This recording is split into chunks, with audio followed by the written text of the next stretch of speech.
Arun Pathak ji, BJP में तो इस वक्त किसी से भी बात करिए सभी लोग बहुत उत्साहित हैं और ये कहते हैं कि अगर हम आजमगढ़ जीत सकते हैं, रामपुर जीत सकते हैं तो मैनपुरी और जो ये बात हो रही है रामपुर की, ये भी हम जीत लेंगे। लेकिन जो बात मनोज काका जी कह रहे हैं वो सवाल भी समानांतर चल रहा है। तो आप लोग किस तरीके से देख रहे हैं इस लड़ाई को? नहीं, उत्साह का कारण भी है। भारतीय जनता पार्टी का चाहे 14 का हो, 17 का हो, 19 का हो, 22 का हो या 22 के बाद के उपचुनाव हो, लगातार भारतीय जनता पार्टी को उत्तर प्रदेश की जनता ने अपना समर्थन दिया है और अपना सहयोग दिया है।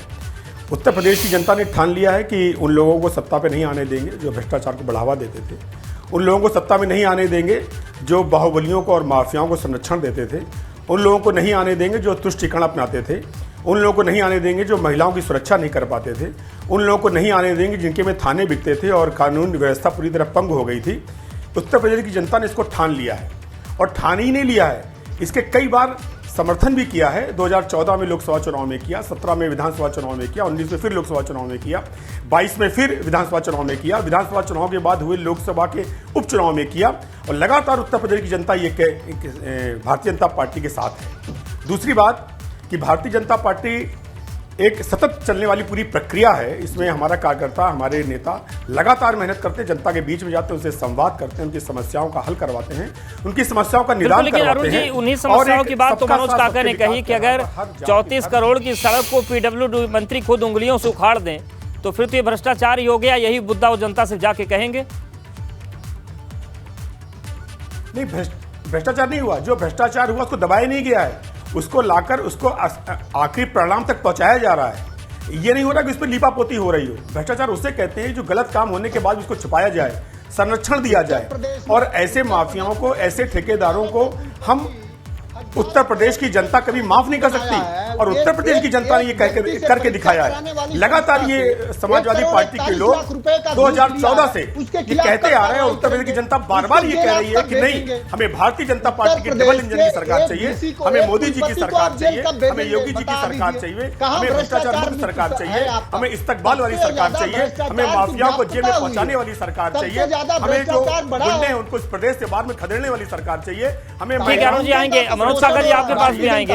हमारे साथ हमारे सहयोगी विवेक त्रिपाठी भी जुड़ गए हैं। विवेक, कई सारे गुंडों को आपने टिकट दिया, उनको सदन में भेज दिया। गुंडे तो आजकल भारतीय जनता पार्टी का अगर कोई पोषण कर रहा है तो वो गुंडे कर रहे हैं। आपको पता नहीं है पूर्वांचल के कई सारे गुंडों को जाता है आपने और उसको गलत कहा जाता है और एमएलए बना दिया। की जनता पर संदेह प्रदर्शित करने वाली बात होती है जब हम सबने प्रदेश की जनता पर ये निर्णय छोड़ दिया है कि वो किसको चले। देश का सबसे बड़ा गुंडा गृह राज्य मंत्री आपके प्रधानमंत्री के कैबिनेट में है, जिसके बेटे ने देश के किसानों को कुचला, उसको आपने अपने कैबिनेट में रखा हुआ है। उत्तर प्रदेश का बच्चा जानता है कि कौन गुंडा है, कौन माफिया है, कहां से माफिया पलते थे, कहां से माफियों को ऑक्सीजन मिलती थी, कहां से माफियों को संरक्षण मिलता था।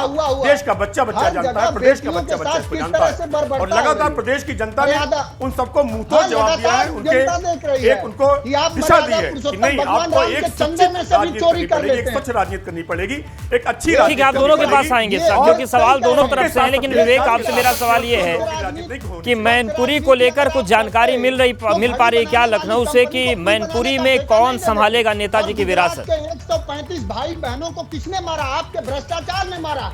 जो गुजरात में अवधेश, बहुत महत्वपूर्ण जानकारी अपने दर्शकों को दे रहा हूँ, एबीपी गंगा के दर्शकों को। मनोज जी, मैनपुरी को लेकर महत्वपूर्ण जानकारी आप तक भी पहुंचा रहे हैं। देखें तो सबसे बड़ी खबर ये है जो हम हमारे साथ विधायक रविदास मल्होत्रा हैं वो खुद बताएंगे। समाजवादी पार्टी ने आज बैठक की है उपचुनाव को लेकर और मैनपुरी उपचुनाव के लिए 3 नाम भी आ गए हैं। 3 नाम आ गए हैं विधायक जी।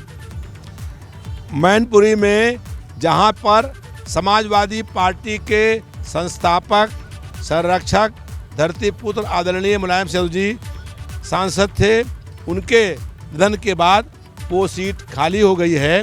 वहां उपचुनाव की डेट आ गई है।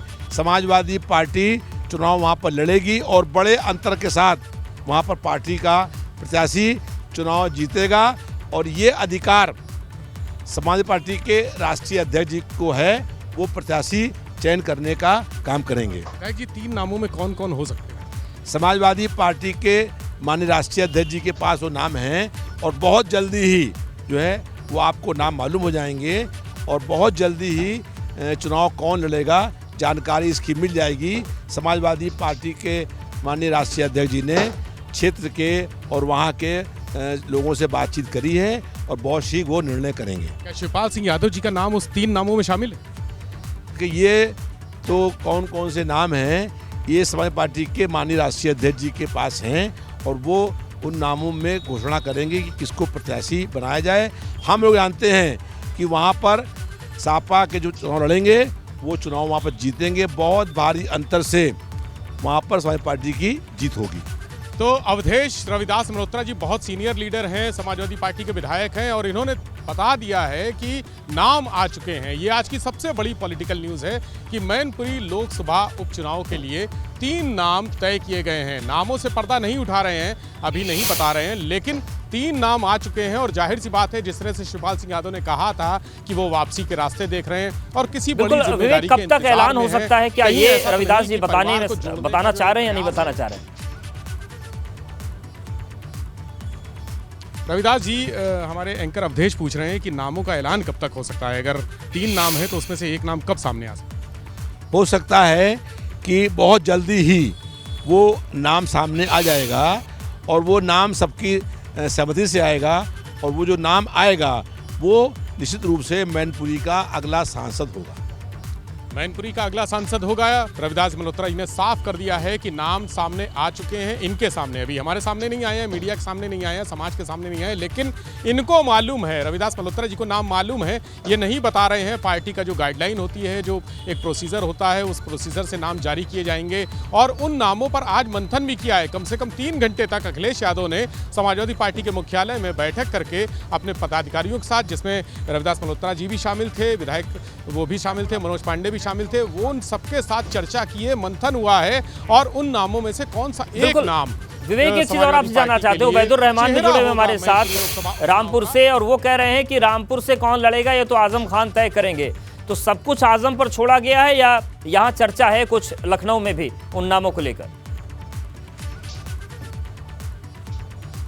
बिल्कुल बिल्कुल मल्होत्रा जी, ये बताइए कि लोकसभा उपचुनाव हो गया लेकिन रामपुर का विधानसभा चुनाव भी है, उपचुनाव, तो उसमें क्या होगा? क्या वहां पर आजम खान ही तय करेंगे? निश्चित रूप से माननीय अखिलेश यादव जी और आजम खान साहब उसको तय करेंगे, क्योंकि आजम खान साहब वहां पर कई बार से लगातार वहां विधायक रहे हैं, सांसद रहे हैं और इस बार भी उन्होंने 2019 में जो भाषण किया था उसके आधार पर जो है चुनाव आयोग ने उनको निलंबित करने का काम कराया है।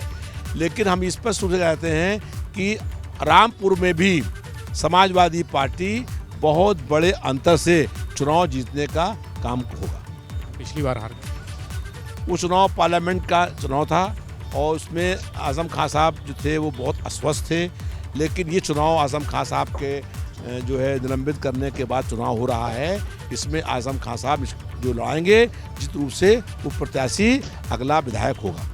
तो रविदास मल्होत्रा जी ने साफ कर दिया है कि चुनाव चाहे कोई भी हो, लेकिन आजम खान को अगर सदस्यता उनकी चली गई है लेकिन नाम वही तय करेंगे, यानी अखिलेश यादव की आजम खान साहब से बात होगी। बात होने के बाद वहां पर प्रत्याशी तय किया जाएगा कि उपचुनाव के विधानसभा उपचुनाव में कौन चेहरा होगा समाजवादी पार्टी की तरफ से। और निश्चित तौर पर जैसा रविदास मल्होत्रा जी ने कहा है, तो आजम खान चूंकि वहाँ की राजनीति उनके इर्द गिर्द घूमती है, इसलिए बिना उनकी सहमति और असहमति के कोई चेहरा तय नहीं किया जाएगा। ये दोनों तस्वीरें साफ हो गई हैं। मैनपुरी के लिए 3 नाम सामने आ चुके हैं और रामपुर के लिए आजम खान जिसको कहेंगे उसको ही टिकट मिलेगा। ये लगभग ये लब्बो-लुआब है आज की बैठक का, जो अखिलेश यादव ने अपने पदाधिकारियों के साथ की है। ये उसका लब्बो-लुआब है कि बहुत तेजी से समाजवादी पार्टी अपनी खोई हुई प्रतिष्ठा को, जो रामपुर और आजमगढ़ में खो चुके हैं उपचुनाव में, उसको वापस हासिल करने के लिए बिल्कुल अब तारीखें आ गई हैं तो सुरमा भी सामने आ जाएंगे मैदान में। हमारे साथ सभी मेहमान बने हुए हैं। विवेक, उबैदुर रहमान आप भी बने रहेगा। जाएंगे अरुण जी के पास, मनोज जी के